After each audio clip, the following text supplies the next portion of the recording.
अस्सलाम वालेकुम, this is OD foxtrot from defence outpost. तो पाकिस्तान एयरफोर्स की एडिशनल जेट एंड सी की प्रिक्योरमेंट से रिलेटेड एक छोटी सी अपडेट आई है, उसको आपके साथ डिस्कस करेंगे। साथ ही साथ इसका जो पॉसिबल लिंक है वो पीएफएक्स प्रोजेक्ट से भी है, तो उसके ऊपर भी आज हम लोग डिटेल के अंदर बात करेंगे। तो वीडियो काफ़ी ज़्यादा इंपॉर्टेंट होने वाली है, लेकिन इससे पहले अगर आप लोगों ने अभी तक चैनल को सब्सक्राइब नहीं किया हुआ, please make sure to like this video and do subscribe to the channel. जेट एंड सी का हम सबको पता है कि पाकिस्तान एयरफोर्स में इस टाइम के ऊपर सबसे ज़्यादा पावरफुल जो एयरक्राफ्ट है, सबसे ज़्यादा रेंज वाला जो एयरक्राफ्ट है वो जेट एंड सी है। इस टाइम के ऊपर पाकिस्तान एयरफोर्स में तकरीबन 18 टू 20 एयरक्राफ्ट जेट एंड सी के इन सर्विस हैं, जो कि एक स्क्वाड्रन फॉर्म करते हैं, जिसे नंबर 15 कोबराज के नाम से जाना जाता है। अब पाकिस्तान एयरफोर्स ने आगे चल के फ्यूचर में जो हमारे पुराने एयरक्राफ्ट हैं थर्ड जनरेशन के, उनको रिटायर करना है और उनकी जो तादाद है, उनका जो नंबर है वो काफी ज्यादा बड़ा है। इस ऑब्जेक्टिव के लिए हमें एडिशनल GF-17 ब्लॉक 3 के नंबर्स जो हैं वो तो चाहिए ही चाहिए, लेकिन हमें एक और 4.5 प्लस जनरेशन का केपेबल एयरक्राफ्ट चाहिए, जो कि एग्जिस्टिंग पुराने एयरक्राफ्ट की फ्लीट को रिप्लेस करने में JF-17 ब्लॉक 3 को असिस्ट करे, और साथ ही साथ जो फ्यूचर में पाकिस्तान एयरफोर्स ने 5th जनरेशन एयरक्राफ्ट को ऑपरेट करना है, तो उसके साथ कॉम्बिनेशन के अंदर इफेक्टिवली सर्विस को परफॉर्म कर सके। अब इसमें 80% लोगों का जो ऑब्वियस ऑप्शन है वो जेट एंड सी के ऊपर आता है कि जेट एंड सी एक तो 4.5 प्लस जनरेशन का केपेबल एयरक्राफ्ट है, साथ ही साथ पाकिस्तान एयरफोर्स इसको ऑलरेडी बाय कर चुकी है, और सिर्फ करना यह है कि हमें इसके एडिशनल नंबर्स को प्लेस कर देना है। मतलब 80 टू 100 जेट एंड सीज अगर हों तो पाकिस्तान एयरफोर्स जो है वो टेंशन फ्री हो जाएगी। हम अपने पुराने एयरक्राफ्ट को भी रिटायर कर देंगे और फ्यूचर नीड्स को भी पूरा कर लेंगे। और इस चीज में कोई डाउट नहीं है कि ऐसा ही होना था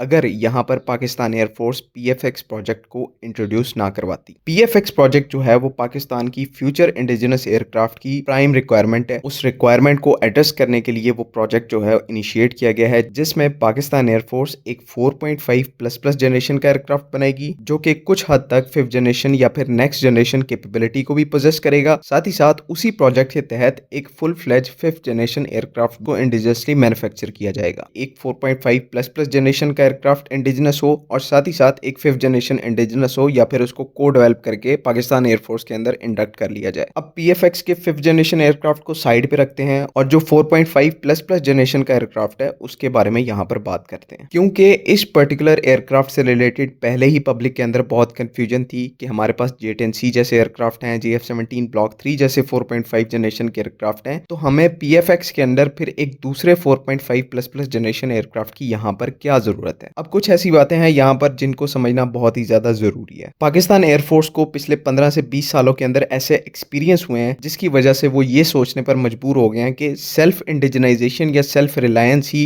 वे फॉरवर्ड है। अगर हम इंडिजिनसली इक्विपमेंट मैन्युफैक्चर कर पा रहे हैं, करने की कैपेबिलिटी पोजेस करते हैं, तो ही हम लोग फ्यूचर के अंदर स्टेप अप कर सकते हैं। JF-17 थंडर जो प्रोजेक्ट है वो बेसिकली इसी एक सोच का नतीजा है कि पाकिस्तान एयरफोर्स ने इंडिजनाइजेशन को प्रेफर करना शुरू कर दिया था, और अब ऐसा टाइम है कि पाकिस्तान एयरफोर्स इंडिजनाइजेशन के पाथ के ऊपर परफेक्टली चल रही है। और ऐसे में अगर हम चाइना से additional 80 to 100 jet and Cs को प्रिक्योर करते हैं, जो कि बाहर से आएंगे, पाकिस्तान के अंदर मैन्युफैक्चर नहीं होंगे, तो ये चीज यहाँ पर बिल्कुल सेंस नहीं बनाती और ना ही पाकिस्तान एयरफोर्स इसको करने वाली है। उसकी जगह यहाँ पर पाकिस्तान एयरफोर्स की तरफ से क्या किया जाएगा वो ये है कि जेट एंड सी के हम लोग जितने नंबर अक्वायर कर चुके हैं उतने बहुत हैं, उतने सर्विस में रहेंगे, लेकिन कल को जो 5th जनरेशन एयरक्राफ्ट के साथ एक potent 4.5 plus plus generation aircraft वाली डिमांड जो है उसको पीएफएक्स प्रोजेक्ट वाला एयरक्राफ्ट फुलफिल करेगा। जो पीएफएक्स प्रोजेक्ट का 4.5 प्लस प्लस जनरेशन वाला एयरक्राफ्ट है, ये JF-17 thunder, JF-17 thunder block 3 की ही एक कंटिन्यूएशन है। और जिस तरह से इस टाइम के ऊपर JF-17 ब्लॉक 1, ब्लॉक 2 और ब्लॉक 3 पाकिस्तान एयरफोर्स की बैकबोन को फॉर्म कर रहे हैं, अगले 5 से 10 सालों के अंदर जो पीएफएक्स प्रोजेक्ट के तहत 4.5 प्लस प्लस जनरेशन का एयरक्राफ्ट बनेगा, वो भी यही काम करेगा, पाकिस्तान एयरफोर्स की बैकबोन को फॉर्म करेगा। और एक जो स्टैंडर्डाइज 4.5 प्लस प्लस जनरेशन का एयरक्राफ्ट होगा, उस तरह से ये पीएफएक्स का प्रोजेक्ट पाकिस्तान एयरफोर्स के अंदर फंक्शन करेगा। और जितने भी हमारे इंडिजिनस हो, चाहे foreign bot 5th generation platform हो, ये एयरक्राफ्ट उनके साथ सिंक्रोनाइजेशन में रहकर अपने ऑपरेशंस को परफॉर्म करेगा, सर्विसेज को परफॉर्म करेगा। और ये जो अप्रोच है पाकिस्तान एयरफोर्स की, ये इस टाइम के ऊपर बेस्ट अप्रोच है कि बजाय आप 80 टू 100 जो है वो फॉरेन पैसे देके उनको जेट एंड सीज को अक्वायर करें, इससे अच्छा आप उसी लेवल का और उससे बेहतर एक एयरक्राफ्ट इंडिजिनसली उसको मैन्युफैक्चर कर लें, जो कि JF-17 ब्लॉक 3 की ही एक कंटिन्यूएशन हो और फ्यूचर की आपकी जितनी भी नीड्स हैं वो उनको पूरा कर सके। उम्मीद है कि यहाँ पर जो पीएफएक्स के अंडर 4.5 प्लस प्लस जनरेशन का एयरक्राफ्ट बनना है, उस सब की अहमियत का आपको अंदाजा हो चुका होगा। और कुछ जो लोग इस मैटर के अंदर कंफ्यूज थे, आई होप कि उनकी कंफ्यूजन दूर हो गई होगी कि पीएफएक्स PFX प्रोजेक्ट के अंदर जो दोनों एयरक्राफ्ट हैं वो पाकिस्तान एयरफोर्स के लिए इक्वली मैटर करते हैं और उनको इक्वली फ्यूचर के अंदर एग्जीक्यूट किया जाएगा। और अनलाइक JF-17 ब्लॉक 3 जिसमें ज्यादा जो सब सिस्टम्स हैं वो चाइनीज ओरिजिन के हैं, वेपन सिस्टम्स जो हैं वो चाइनीज ओरिजिन के हैं, ये जो PFX के अंडर 4.5++ जनरेशन का एयरक्राफ्ट होगा इसके अंदर मैक्सिमम हमारा जो अपना कंटेंट है वो शामिल होगा, चाहे उसके सब systems, electronics, avionics, radar system, AESA radar की बात कर लें वो हमारा इंडिजिनस होगा। उसके वेपन सिस्टम्स भी जो हैं वो इस चीज के भी अच्छे खासे चांसेस हैं कि BVR कल को हम लोग डेवलप कर लेंगे, with in visual range missiles को डेवलप कर लेंगे। कंप्लीट जो उसका वेपन पैकेज है, सेंसर पैकेज है, रेडार सिस्टम है, एवियोनिक्स है, वो सब इंडिजिनस होंगे, पाकिस्तान के अंदर मैन्युफैक्चर्ड होंगे और इसी तरह से हम लोग एक ट्रू इंडिजिनस फाइटर एयरक्राफ्ट इस चीज को अचीव करेंगे। और सबसे ज्यादा इंपॉर्टेंट कि हम एरोस्पेस के सेक्टर में इंडिपेंडेंट कंट्री बन पाएंगे। उम्मीद है कि यहाँ पर तमाम चीजें क्लियर हैं। अगर इससे रिलेटेड कोई भी कंफ्यूजन है तो काइंडली कमेंट्स में जरूर पूछें। बाकी अगली वीडियो तक के लिए अल्लाह हाफिज। पाकिस्तान जिंदाबाद।